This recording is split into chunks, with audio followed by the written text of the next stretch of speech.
you had yet another one of Trump's picks, Kevin Warsh, in the hot seat today. Right? And Kevin Warsh is Trump's choice for the chair of the Federal Reserve. And today he went before the Senate Banking Committee for his confirmation hearing. And actually, for a Trump nominee, this guy does seem weirdly qualified for the job. He's an Ivy League graduate. He worked in financial services at Morgan Stanley before then serving as economic policy advisor under George W. Bush. From there, Bush appointed him to the Fed Board of Governors in 2006, where he served until 2011. And so notably, that's before, during, and after the 2008 financial crash. But also, despite his resume, going into this hearing, we kind of knew that his immediate confirmation was a long shot. Right? Because Senator Thom Tillis, a key Republican on the committee, has said that he will not confirm Warsh until the DOJ drops the criminal investigation into the Fed and the current chairman, Jerome Powell. Because while on paper, that case is about the renovations for the Fed's headquarters going over budget, Powell has said, and many think, that this is a pressure campaign from Trump to try and get the Fed to lower interest rates, which is also actually what a federal judge found as well, blasting it as an act of intimidation. And so during this hearing, you had Tillis sticking to his guns, saying, somebody over in the DOJ didn't even check with the boss.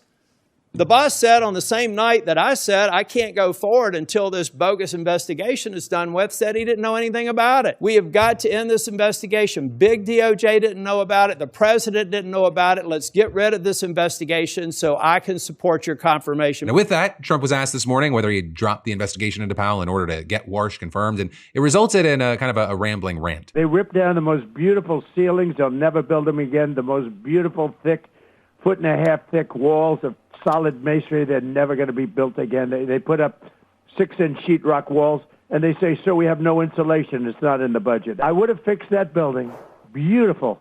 Quickly. Beautiful, beautiful, beautiful, gorgeous moldings. So that doesn't, give us a ton to go on, but what we do know is that without a vote from Tillis, the committee reportedly doesn't have the votes to advance his confirmation to the Senate. Republicans, they have a slim majority here, and Warsh, he didn't really win over any Democrats. You had those on the committee lingering on a couple of points. Or the first being that the guy has some serious investments that have sparked a lot of concern. Before the hearing, he disclosed more than $100 million worth of assets, which makes him significantly wealthier than any previous Fed chair. He also pointedly refused to identify the underlying holdings of some of his biggest investments, and you had him specifically citing confidentiality agreements. Right? You had the committee's ranking member, Senator Elizabeth Warren, hitting on that hard during her questions. And to that point, Warsh has said that he struck an agreement with the Office of Government Ethics to divest the majority of those assets. So he also really didn't satisfy Warren or other Democrats on the committee, with Warren specifically asking Warsh how those assets will be sold and to whom, or with the apparent concern being that Warsh's pockets were going to get lined and he'll be stuck in someone's pocket just before taking office. And in response, you had Warsh kind of dancing around the question without really answering, which is worth pointing out. But also, one of the biggest questions at hand was the Fed's independence, and specifically the extent of Trump's influence over Warsh. Trump has specifically said he thinks Warsh is going to get him the lower interest rates that he wants. And those comments, they sparked a lot of concern because the big thing about the Federal Reserve is that it is supposed to be independent and removed from politics. And during the hearing, Warren really hammered the point home, calling Warsh, one, Trump's sock puppet, and two, her few minutes of questioning, it was a very heated exchange. I need to know, I need to measure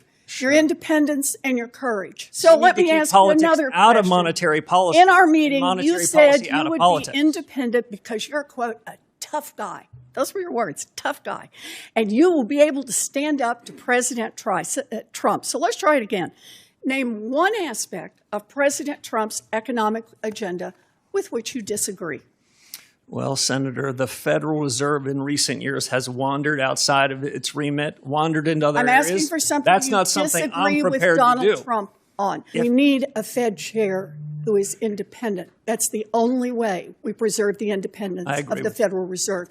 If you can't answer these questions, you don't have the courage and you don't have the independence. I agree with you on independence, Senator. With all of that said, it is just the beginning of the process. We're still looking at a long road before Warsh actually takes the oath of office. But also a big thing is that Trump has said that if Warsh is confirmed by the end of Jerome Powell's term on May 15th, he's going to fire Powell. And if with that, you're getting a sense of deja vu here, it's because he's made that threat before, like a lot. So again, it's not clear whether he actually has that power. In fact, the Supreme Court's even expressed doubt regarding the case centered on Trump trying to fire Fed Governor Lisa Cook last summer. And so as far as, what is next, from here, it's kind of just a matter of waiting to see how things shape up for Warsh following today's hearing. And so in the meantime, I'd love to know your thoughts in those comments down below, whether it be this story or really anything else that stood out to you today. Because yes, this is a news show, but I kind of really live for the conversation.